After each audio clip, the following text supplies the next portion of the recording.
Hello and welcome to Newsfeed, your daily dose of what people are talking about online, from news stories to what's trending. A messy divorce has lifted the lid on the massive wealth amassed by the family of former Zimbabwean President Robert Mugabe. The late leader's daughter Bona is in the middle of a highly publicized divorce battle with Simba Chikore. Her estranged husband wants to split their assets, which include her vast property portfolio, luxury cars, farm equipment worth millions of dollars, and hundreds of thousands in cash. Court papers filed by Simba indicate that Bona owns almost 24 farms, more than 25 luxury homes in upmarket areas in Zimbabwe, and a mansion in Dubai. Some of the farms were allegedly acquired by the Mugabe family during the violent takeover of white-owned farms in the early 2000s. The Mugabes' many farms go against the controversial land reform policy of one man, one farm. Robert Mugabe ruled Zimbabwe with an iron fist for 37 years until his ouster in 2017. Initially, he was the darling of the West, seen as a liberator after Zimbabwe gained independence from Britain. But his rule turned authoritarian and later resulted in the country's worst economic crisis. Hyperinflation ran into hundreds of millions. Shops were empty and hospitals had no medicine. But the Mugabes were infamous for their lavish spending, though the exact extent of their wealth remains unclear. Simba Chikore claims the property he's listed in court documents is just a drop in the ocean compared to what his wife Bona Mugabe actually owns. And as Columbus Mavunga reports from the capital Harare, the fresh revelations over the Mugabe's vast wealth and lavish lifestyle anger many Zimbabweans. Bona, the daughter of Zimbabwe's former president Robert Mugabe, is trending on social media. Zimbabweans are raising concerns over revelations that she owns almost 24 farms, more than 25 luxury homes, and a Dubai mansion. The revelations were made in court papers by her estranged husband, Simba Chikore. The two had a lavish wedding in 2014 at the Mugabe's residence here in Harare. Anti-corruption activists and journalists are questioning how she acquired all that wealth when she has never worked even for one day. Those sympathetic to Mugabe's family say the 33-year-old woman only has leased those farms and does not own them. But critics say Zimbabwe's land policy, promulgated by Mugabe, says one person, one farm, or one man, one farm, as Mugabe used to say.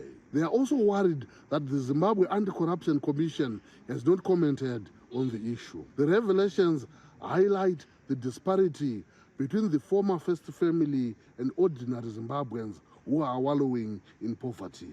Some say her riches confirms that the late Mugabe was immensely corrupt. Local anti-corruption groups like the Zimbabwe Coalition on Debt and Development have been up in arms. It is very worrying, it is very concerning as Zimbabwean citizens that we continue to witness grand accumulation of wealth by politically connected persons, while it's the majority of people in Zimbabwe are suffering. Poverty levels are deepening. Women are dying, giving birth in hospitals. Children are dropping out of schools, particularly the girl child.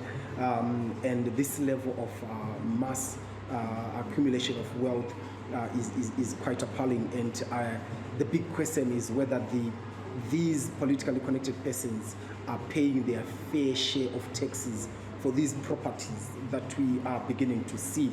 And I am strongly sure that this is just but a tip of the iceberg.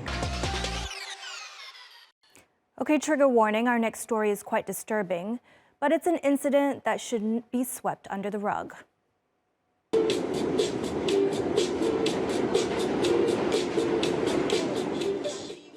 This is Jordan Neely, a well-known subway performer and entertainer in New York. His spot-on Michael Jackson impersonations have been delighting commuters for years. But on Monday, Neely boarded the F train looking extremely agitated and upset. Witnesses say he began shouting and ranting aggressively about not having any food or drink. In a fit of frustration, he threw his jacket on the ground. Out of nowhere, a 24-year-old ex-Marine appeared and put Neely in a chokehold. For 15 long minutes, he held him there while other passengers helped him. Neely passed out and was rushed to hospital where he was pronounced dead, and his death has been ruled a homicide.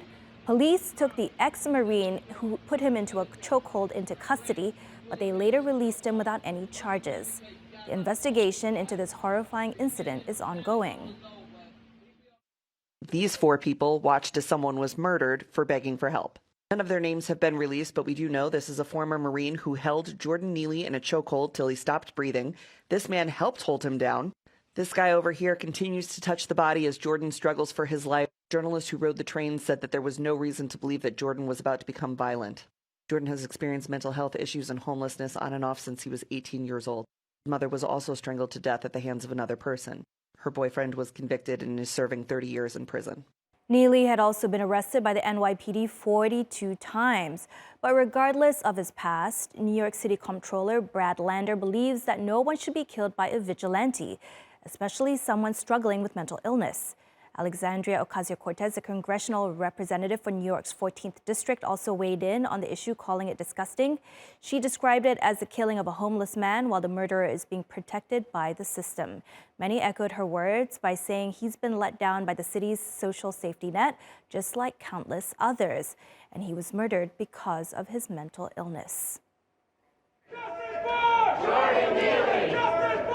Jordan Neely! The video of the fatal incident has gone viral, causing outrage and sparking protests throughout New York. Some protesters were arrested during subway demonstrations in clashes with police.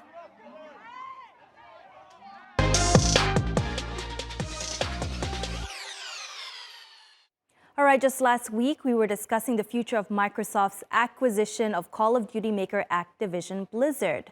Now, the $70 billion deal may be in jeopardy, but just the idea of this, the biggest tech merger ever happening in games, really shows the industry is booming. And the stats agree. The global gaming market is expected to grow 9% this year to $201 billion. As last year was a bit turbulent and its size remained at $184 billion in 2022. Yet analysts expect a steady rise in the market size to grow to $283 billion by 2027. But the stats say funding has fallen to pre-pandemic levels.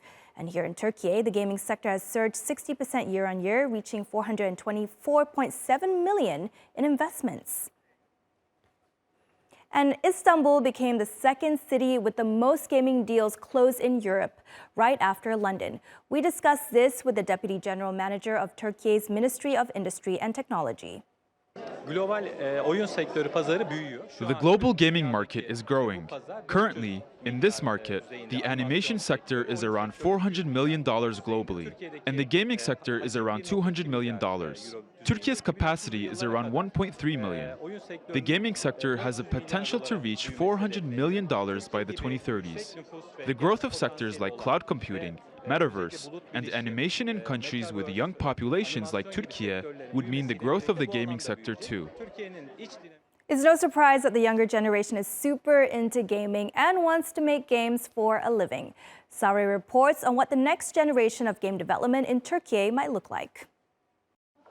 48 hours to build a game might be a bit of a tight deadline for most people, but these gamers have gathered here to achieve the impossible. For them, this game jam is an opportunity to network and compete to create a winning game, all the while showing off their entrepreneurial skills. And many came here with expectations beyond the 5-digit reward.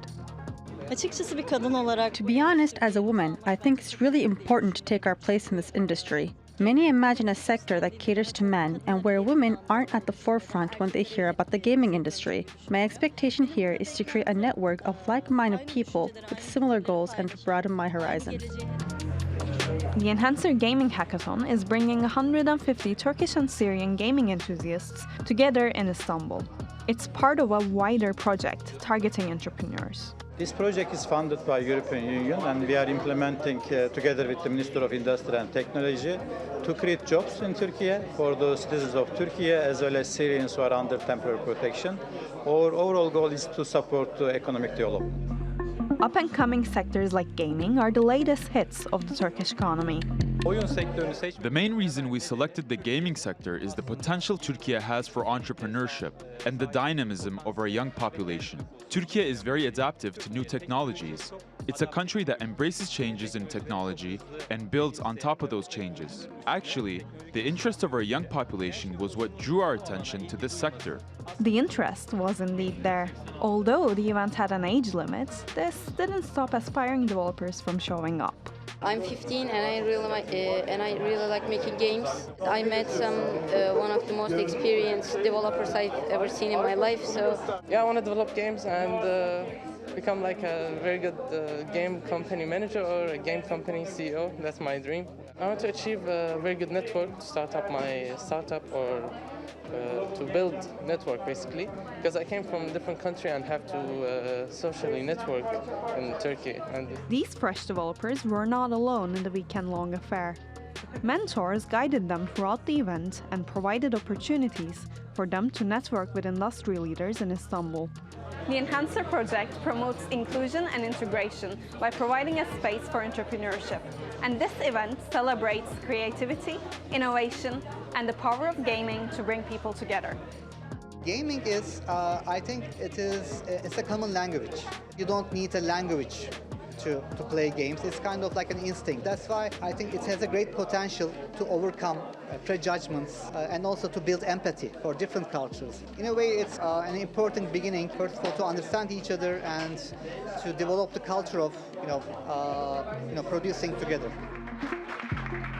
While only a few teams emerged victorious in the challenge, all participants left as winners, having leveled up their gaming skills.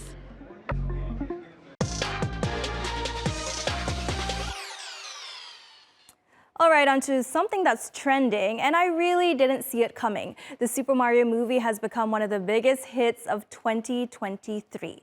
Now, less than a month after hitting the big screen, The Brothers became a box office hit, making it the first animated movie to hit $1 billion. Only 4 other films have managed such success since the pandemic, and those include blockbusters like Avatar and Top Gun: Maverick. The Mario movie really did draw people to the cinemas. The 9 million people who watched the movie on Twitter. Yes, Twitter, meaning Elon Musk's slowly dying platform, is now rivaling cinemas. The movie itself was uploaded to Twitter in near HD quality. That's right, the entirety of the 90-minute movie was uploaded to Twitter multiple times. People who subscribe to Twitter Blue for $8 a month can now post videos that are longer than the normal 2 minutes 20 seconds, and in this case, someone said screw it and uploaded the entire Super Mario Brothers movie for the world to see. Nintendo quickly took it down, but that's still pretty damn wild, and right now it is just the world we live in. And that's our show. Find us on YouTube and do subscribe to our channel. See you soon.